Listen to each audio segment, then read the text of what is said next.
Turkiyada o'zbek ayollari bedarak yo'qolmoqda. Turkiyada vahshiylarcha o'ldirilib, boshi konteynerga tashlab ketilgan ayolning sherigi o'sha kundan buyon topilmayapti. Shu yilning yanvar oyida Turkiyada o'zbekistonlik ayol o'ldirilib, uning boshi chiqindi konteyneridan topilgani haqida xabar bergan edik.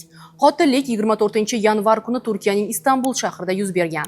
Shaharning Shishli tumanidagi Ferikoy mahallasida chiqindi konteyneridan boshsiz tana topilgan. Ushbu jasad O'zbekiston fuqarosi bo'lgan 37 yoshli ayol Durdona Hakimovaga tegishli bo'lib, u boshqa o'zbekistonliklar tomonidan o'ldirilgani aytilgan. Eng dahshatlisi esa qotillar jasadni bo'laklab chamadonga solishgan va chiqindixonaga tashlab ketishgan. Jasadning bir nechta qismlari esa boshqa chiqindixonadan topilgan. Mazkur holat yuzasidan O'zbekistonning 2 nafar fuqarosi qo'lga olindi. Ular Turkiyadan Gruziyaga aviareys orqali qochishga uringan vaqtida ushlangan. 30-yanvar kuni marhuma Durdona Hakimovaning jasadi hamda uning 2 nafar farzandi Istanbul shahridagi bosh konsulxona ko'magida vatanga qaytarildi. Endi e'tiboringizni ushbu qotillikka bog'liq deya taxmin qilinayotgan yana bir holatga qaratamiz. Marhuma Durdona Hakimovaning birga yashab kelgan sherigi qotillik sodir etilgan kundan buyon izsiz yo'qolgani aytilmoqda. Bu haqida Turkiyadagi o'zbek ayollar huquqlarini himoya qilish jamiyati ma'lum qildi. Jamiyat ma'lumotiga ko'ra, 1994-yilda tug'ilgan o'zbekistonlik Sayyora Ergashaliyeva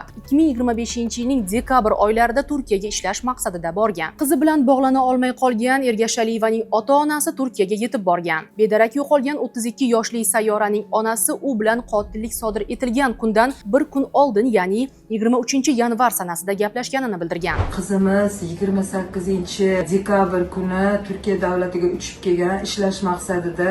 Biz u bilan juda yaxshi munosabatda gaplashib turganmiz. Oxirgi marta 23-yanvar kuni gaplashganmiz.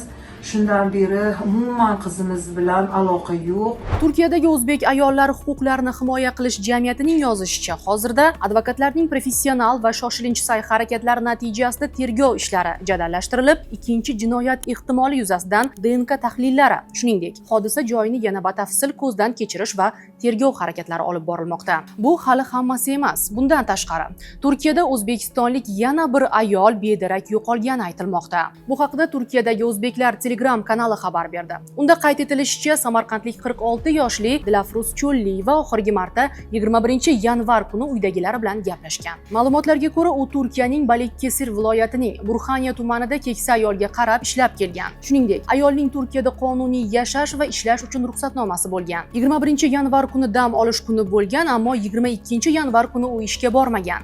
23-yanvar kuni esa Dilafruz Cho'lliyevaning boshlig'i uni qidirib politsiyaga xabar bergan. Shundan so'ng ayolning yaqin qarindoshlari ham u bilan bog'lana olmagach, 24-yanvar kuni Dilafruzning yo'qolganini bilib, O'zbekiston Respublikasining Turkiyadagi elchixonasi, konsulxona, ichki va tashqi ishlar vazirligiga Dilafruz Cho'lliyevani topishda yordam so'rab murojaat qilishgan. Ayni vaqtga qadar ikki ayolning topilgani haqida ma'lumot kelib tushmadi.